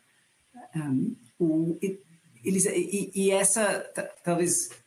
Então, parece que essas fraudes podem gerar perdas bem relevantes para as empresas. Aí você pode nos dar exemplos dos casos que geram perdas para as empresas, e que tipo de perda e quais são os diferentes tipos? Sim. As perdas, elas são de diferentes naturezas, né? Assim, falando financeiramente, que os estudos aí mostram, né, que estima-se que cerca de 5% da receita das empresas, da receita anual das empresas, é perdida com fraudes no mundo, né? Então, se uma empresa fatura ali, tem uma receita de 10 milhões, estima-se que até $500 mil podem ser perdidos aí com fraudes internas na empresa, né? Então, é muito significativo. Se a gente for projetar isso para o PIB mundial aí do ano passado, teria mais de 5,5 trilhões de dólares perdidos com fraudes e golpes no mundo, né? Então, é muito significativo. Mas, como eu falei, e o Adriano, a Patrícia mencionaram aqui, né, as perdas, elas não são só financeiras, né, necessariamente. Existe um risco, né, além de perder recursos, né, ativos ali, as empresas têm perdas indiretas, que são risco de imagem, né, manchar sua reputação no mercado. Então, quando a gente fala de uma empresa de capital aberto, acontecendo um incidente cibernético ou um caso de fraude, corrupção, que se torna público, o valor das ações, elas podem cair significativamente, né? A gente viu vários casos já acontecendo nesse sentido. Não se tratando de empresas de capital aberto necessariamente, as empresas podem sofrer boicote dos consumidores, né? Então, as pessoas deixarem de comprar de uma empresa que está envolvida em casos de corrupção, de fraude, por não querer suportar ou financiar, né, uma empresa que não soube prevenir esse tipo de crime. Então, as perdas, elas são significativas de diferentes esferas, né? E falando alguns tipos de perda, até saíram algumas perguntas aqui no chat sobre isso, né? Quais são os tipos de perdas, alguns exemplos de perda que as empresas sofrem, né? Tem ali a questão de desvio financeiro propriamente dito, então são quando funcionários, executivos, eles desviam recursos da empresa, seja por meio de pagamento com fornecedor fictício, ou superfaturamento, um esquema com fornecedor que vai ali cobrar um valor maior, superfaturar uma compra e repassar o valor por fora, seja por meio de reembolso de despesas pessoais ou despesas fraudulentas, né? Então, os desvios financeiros, eles são geralmente cometidos ali por funcionários executivos das empresas. Corrupção e suborno, né? Então, a gente sabe aí, é um crime que, infelizmente, é bastante comum no Brasil. Então, são pagamentos indevidos ou pagamentos para obter algum tipo de vantagem indevida. Aqui, nesse caso, muitas vezes os casos tornam uma repercussão pública, então o impacto reputacional é bastante relevante, né? Então, além de às vezes ter que ressarcir, né? Em muitos casos ter que ressarcir os cofres públicos e ter que pagar multas por infrações de leis, por exemplo, leis de corrupção, as empresas ainda têm que arcar com custos de processos, né? Custos aí relacionados à sua defesa ou resposta a esse escândalo. Além da questão, né, como eu mencionei, bastante relevante sobre a reputação. Um outro exemplo de fraude são as fraudes contábeis, né? O Adriano acho que mostrou ali brevemente na apresentação dele. Então, a manipulação de demonstrações financeiras para mascarar, às vezes, prejuízo, para inflar resultados, né, e consequentemente aí beneficiar investidores ou executivos recebendo bônus. É uma fraude, um tipo de fraude bastante relevante, e aí ele quando a gente olha, né, para alguns estudos, eles não é um tipo tão comum de fraude, não acontece tão frequentemente como, por exemplo, desvios financeiros, desvios de ativo, mas o impacto ele é muito maior, né? Então, aquele estudo que eu mencionei, Report to the Nations, estima que cerca de a média ali das fraudes contábeis que foram reportadas pelas pessoas que responderam à pesquisa gira em torno de $760 mil, seria mais de 4 milhões de reais de perdas, a média de perda com uma fraude contábil, né, nesse ano, no ano da resposta. E falando de ataque cibernético também, né, que a gente já tangenciou aqui em alguns momentos, mas as empresas elas sofrem ali ataques cibernéticos, né, os criminosos estão diariamente, assim, o tempo inteiro buscando oportunidades de invadir os sistemas das empresas, invadir os controles das empresas, e aí as empresas estão sujeitas ali eventualmente a pagar valores de resgate, né? Então, quando dados ali sequestrados, tem que pagar valor de resgate, AK, custo de recuperação, né? A gente sabe que às vezes as empresas têm que interromper alguns tipos de negócio, com isso os prejuízos são imensuráveis. Então, a fraude realmente, né, acho que foi o Adriano que comentou isso, ou a Patrícia, mas o custo de você não prevenir é muito maior, né? Você paga muito mais, você impacta muito mais no bolso da empresa, no resultado da empresa, quando você não consegue prevenir a fraude. Legal. E eles, quais são, para alguém aqui, olhando o seu programa antifraude, quais são os elementos críticos que tem que ter no programa antifraude? A gente costuma falar que um programa eficaz aí antifraude, ele tem que estar suportado por 3 principais aspectos, né? Um que é, sem dúvida, a tecnologia. Hoje não existe prevenção, detecção e tratamento, resposta à fraude sem tecnologia, processos e pessoas, né? Então, tecnologia nunca vai substituir pessoas. Pessoas continuam sendo um pilar muito importante aí quando a gente fala de um programa antifraude. Um dos elementos, né, bastante importante que a gente já falou aqui, que é a questão do tone at the top, que a gente fala que é o comprometimento da alta administração. Então, a liderança das empresas tem que dar o exemplo, tem que demonstrar tolerância zero com irregularidades, né? Tem que promover uma cultura ética, é fundamental para que todas as pessoas, os colaboradores, se espelhem nisso, entendam, né, que essa é a forma correta de fazer negócios. Um fator bastante importante do programa de fraude é a avaliação e mapeamento dos riscos, né? Então, para conseguir se proteger, para conseguir ter um programa eficaz, é importante saber quais são os riscos que a empresa está exposta, né? Então, riscos e processos críticos da empresa, seja financeiros, fiscais, de suprimentos, riscos de terceiros, mas é importante olhar, mapear esses riscos e olhar sempre para eles do ponto de vista de fraude, né? Quais são as áreas mais vulneráveis a riscos de fraude, quais são os processos, né, mais vulneráveis ali a riscos de fraude, os controles mais frágeis, para conseguir, né, com o programa, endereçar e mitigar que esses riscos se materializem, né? E esse processo de mapeamento dos riscos, acho que é bem importante que a pessoa, enfim, a empresa, quando faz essa avaliação, considere não só os históricos, né, o que aconteceu, eventualmente fatos que aconteceram no passado dentro da empresa, mas também tendências externas, né? Considere, por exemplo, o aumento de ataques cibernéticos, aumento de tentativas ali de fraude com fornecedores, considere aí as ameaças internas e externas nesse processo. A gente falou aqui também questão de política, procedimento, então é importante que tenha instrumentos ali formais, códigos de conduta, política de corrupção, política de fraude, canal de denúncia, segregação de funções, controles formais que sejam claros, robustos, né, para conscientizar as pessoas e ajudar na prevenção de fraudes, né? uma política bastante importante nesse contexto é uma política de consequências, então as pessoas precisam saber quais são as penalidades que elas estão sujeitas caso elas descumpram com as políticas, caso elas, né, façam ali atividades regulares. Então é importante que tenha uma política de consequências e que ela seja de fato aplicada na prática, né?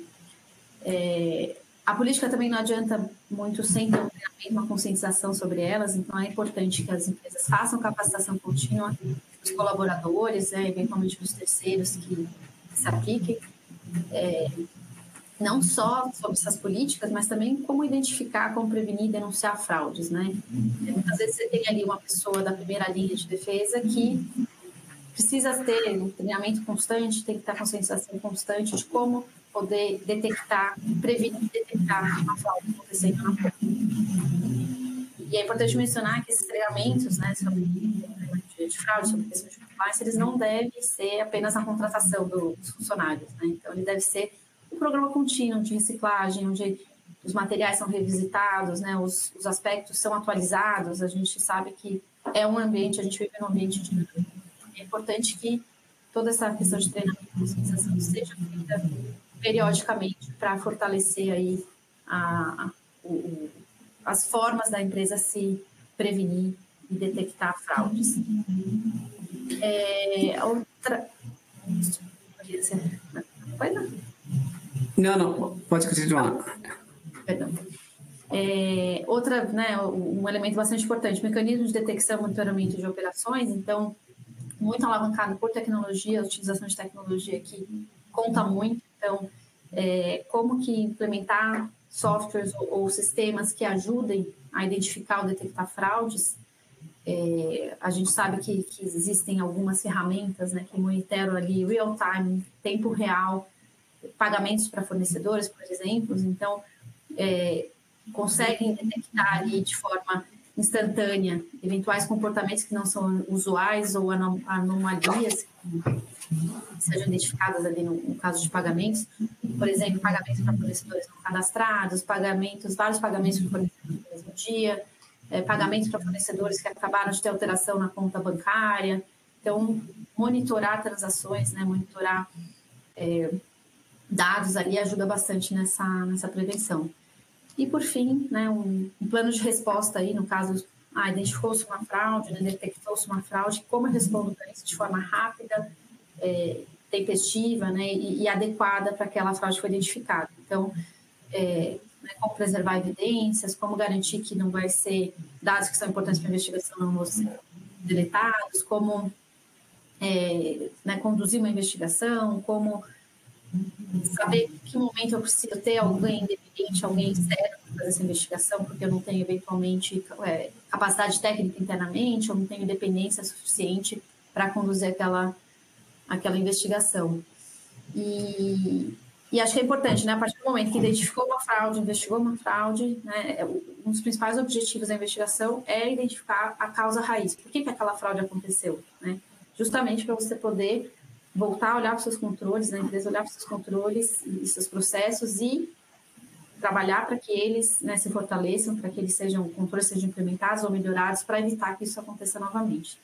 Então, com isso, né, reinicia o ciclo ali de avaliação de riscos e como a empresa pode se fortalecer aí no programa de prevenção de fraudes. Legal. E, Elisa, foi comentado que no dia que existe uma nova tecnologia, já existe no dia seguinte uma série de esquemas utilizando essa tecnologia, mas e do lado de defesa das empresas, como que pode usar a tecnologia, incluindo a inteligência artificial, para fortalecer os programas antifraude? É isso aí, como a gente falou, né? A tecnologia ela vem cada vez mais sendo utilizada pelos fraudadores, pelos criminosos, então as empresas têm que sempre buscar estar aí um passo à frente, né? Hoje não pode, se a gente não fala de prevenção, detecção de fraude, sem falar de uso de tecnologia, uso de inteligência artificial. E alguns exemplos aqui, né, sendo direto ao ponto, alguns exemplos de tecnologia, a inteligência artificial pode ser utilizada para prevenir ou identificar, detectar fraudes, ferramentas de análise preditiva e machine learning, né, que são ferramentas semelhantes a essa que eu falei, né, que identificam ali padrões atípicos em grande volume de dados, tanto financeiros, operacionais, e sinalizam transações, sinalizam atividades suspeitas que podem indicar uma fraude. Então, por exemplo, ferramentas que estão ali acompanhando lançamentos contábeis e identificam lançamentos contábeis fora do horário comercial, final de semana, por usuários que não são comuns fazer aquele tipo de lançamento, valores redondos, né, que não são comuns ali em notas fiscais. Então, usar ali análise preditiva e machine learning para conseguir monitorar volumes grandes de dados, né, que podem ajudar a mostrar aí algum tipo de indício que mereça ser aprofundado. A questão de automação, né, e de auditoria, automação de processos e controle, do que a gente chama de RPA, que é automação robótica de processos, que é utilizar robôs aí, né, para fazer trabalhos que são repetitivos, que são feitos diariamente ali por pessoas e, obviamente, quando a gente tem humanos fazendo, tem sempre maior risco de erro, né? As pessoas estão cansadas, as pessoas às vezes se distraem. Então, utilizar robôs ali, automações de processos, por exemplo, na reconciliação automática de transações, de lançamentos contábeis com extratos bancários, né? Você reduz aí tanto a possibilidade de alguém intencionalmente fazer um erro ou um erro mesmo que não seja intencional. Então, a utilização de automações, elas são bastante importantes aí nesse processo. Tem também algumas ferramentas de inteligência artificial que fazem análise de voz e de texto, né? E não só de inteligência artificial, mas enfim, são tecnologias aí que a gente chama de Data Loss Prevention, que podem auxiliar também, por meio da utilização ali de linguagem natural, ajuda a analisar comunicações internas dos funcionários, seja mensagens de chats, e-mails ou até eventualmente de voz, onde indícios ali de comportamentos fraudulentos podem ser identificados. Então, as pessoas utilizando palavras como esconder, manipular, esquema, propina, né? Existem ferramentas hoje que fazem esse acompanhamento, esse monitoramento e conseguem identificar ali um red flag, que precisa ser apurado, ou melhor, precisa ser investigado para saber se pode ter algum indício de irregularidade. E, por fim, quando a gente fala, né, depois que uma suspeita de fraude foi identificada e é feita uma apuração, existem várias ferramentas aí de e-discovery, que a gente chama, né, que é o processo de obter evidências eletrônicas ou evidências no processo de investigação. Então, tem diversos softwares forenses que ajudam aí, tanto na parte de coleta e preservação de dados digitais, de evidências digitais de uma forma segura e eficiente, mas também, né, na análise desses documentos, dessas informações. Hoje, cada vez mais, o volume de informações, de dados que a gente tem, ele é cada vez maior, né? Então, quando a gente fala aqui numa investigação, um processo importante de uma investigação é a coleta de e-mails, celulares, né, dados ali do computador. E, diante de um volume gigantesco de dados, você usa tecnologia e machine learning, e hoje também já tem inteligência artificial generativa, justamente para ajudar nessa análise. Dentro desse universo todo de documentos, milhões de documentos, o que pode ser relevante ali para ajudar a evidenciar que a fraude aconteceu, ou eventualmente até para descartar que aquela suspeita não aconteceu. Então, existem várias ferramentas aí que ajudam, né, na prevenção, detecção, investigação das fraudes, que são cada vez mais usadas e não podem deixar de ser implementadas quando a gente fala de programa de antifraude, quando a gente fala de prevenção e detecção de crimes econômicos. Legal. E a gente viu que na pesquisa o maior risco é o risco cibernético. Então, você pode nos explicar a relação com a cibersegurança, especialmente considerando essa maior roubo da história do Brasil via ataque cibernético que aconteceu em julho? Uhum. Com certeza é um risco iminente. Aí a gente sabe que ataques cibernéticos vêm nos últimos anos tendo um crescimento exponencial e assusta mesmo as empresas. As empresas têm trabalhado de forma bastante efetiva aí na prevenção desse tipo de crime, né? Mas, enfim, muitos dos crimes econômicos, quando a gente viu aqui na pesquisa, a gente sabe aí empiricamente o que a gente vê no dia a dia, eles ocorrem por meio aí da invasão de sistemas, roubos de dados financeiros, phishing, outros ataques, né? Então, como a gente falou, às vezes o fraudador, o hacker, o cracker, que a gente chama, não precisa nem estar no mesmo país da empresa ou daquela pessoa para cometer uma fraude, né? Então, ele vai ali com um laptop, um computador e acesso à internet, eles ficam lançando diversas tentativas, né, em diferentes idiomas, em diferentes países, para poder atingir pessoas ou empresas, né, e conseguir ali se beneficiar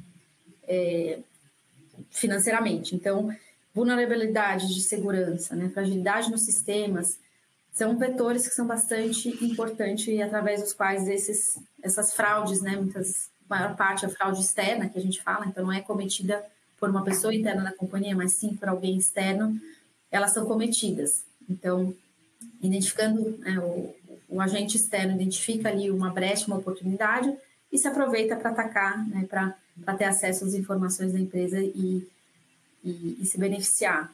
Existe, né, a gente vê alguns casos aí públicos e que existe um conluio entre o agente externo e o agente interno, então é importante que a empresa, né, como a gente mencionou aqui ao longo da apresentação diversas vezes, as pessoas recebam treinamento, conscientização, né, recebam, né, treinamento especificamente de phishing, né, como prevenir contra phishing, mas para justamente evitar esse conluio entre agentes externos e internos. Então, assim, a cibersegurança, como a gente fala, ela visa aí proteger os sistemas, os dados, as infraestruturas críticas das empresas contra acessos não autorizados, a maior parte, como eu falei, de fontes externas, e está bastante ligada à prevenção aí de fraudes, né, e ataques digitais, que estão cada vez mais sofisticados. E é importante, né, o que a gente falou agora há pouco, questão de silos, né, então as áreas de segurança da informação, áreas de segurança cibernética, fraude, prevenção, lavagem de dinheiro, elas trabalharem em conjunto, com certeza, né, elas fortalecem muito mais a empresa para evitar que seja vítima de fraudes, de ataques cibernéticos, né, de desvios e perdas financeiras e reputacionais que são tão comuns hoje em dia. Legal. Muito obrigado, Elisa. Acho que chegamos no... obrigado por estar respondendo essas perguntas e ainda que a gente só tem 5 minutos, vamos ver se Adriano vai conseguir realizar um milagre para responder algumas perguntas rápidas aqui que vieram do público. Vou tentar aqui fazer o meu melhor, Kiran. Primeiro, obrigado a todos pela grande participação. A gente teve um número muito elevado de perguntas e todas elas muito interessantes. Procurei pegar 3 aqui que a gente vai tentar endereçar em 1 ou 2 minutos, né? Uma fala sobre como alinhar uma visão estratégica e holística e assegurar que a gestão de riscos não interrompa ou não impacte a estratégia de negócio. O ponto principal aqui, a grande mensagem é a gestão de riscos, a gestão de risco de fraude ou de riscos de forma geral, ela não pode ser um pensamento posterior à definição da estratégia. O ideal é que e ela é mais efetiva quando ela faz parte da definição. Então, ela contribui para o processo de definição estratégica e dessa forma, ela consegue ser muito mais efetiva. Quando você definiu para onde você quer ir primeiro e depois você vai ver quais são os riscos, talvez a sua situação fique mais complicada de mitigar esses caminhos. Então, na medida do possível, participar de forma integral e efetiva da própria definição estratégica. Um outro tema que foi comentado aqui no chat foi em relação à due diligence de fornecedores, que seria uma forma de mitigar o risco de terceiros ou riscos incômodos. Certamente é um dos melhores mecanismos que tem hoje, mas é importante lembrar que a gestão do risco de terceiros ela não para na due diligence. Não é porque eu fiz uma boa due diligence que eu contratei um fornecedor cuja reputação eu, de certa forma, validei, eu averiguei, ele mitiga o risco de forma integral. Eu tenho que avaliar a atividade, como que eu vou gerir, como que eu vou controlar esse prestador de serviço, principalmente, como a medição vai ser feita, quais são os incentivos que ele vai ter ou ela vai ter e por aí afora. Então, acho que esse é um ponto importante. Então, não deixe de fazer a due diligence, mas não pare aí, continue olhando todo o ciclo de vida do relacionamento com esse fornecedor. E aqui tem um tema super interessante que nos foi questionado em algumas perguntas sobre sinais que podem indicar que eu estou sendo vítima de alguma fraude ou de algum golpe. Principalmente nos golpes, que a gente vê muito, tem algumas características muito comuns. Uma delas é o senso de urgência, então tem que ser feito para hoje, é algo que precisa ser feito nesse instante e que coloca a pessoa sob pressão a tomar uma decisão pressionada, né, pelo tempo. Outro aspecto bastante presente é fique de olho em comunicações ou contatos que exigem um sigilo excessivo. Olha, você não pode contar para ninguém, você não pode comentar com ninguém do seu lado, isso aqui é altamente confidencial. Então, fique sempre com um pouquinho de dúvida em relação a isso.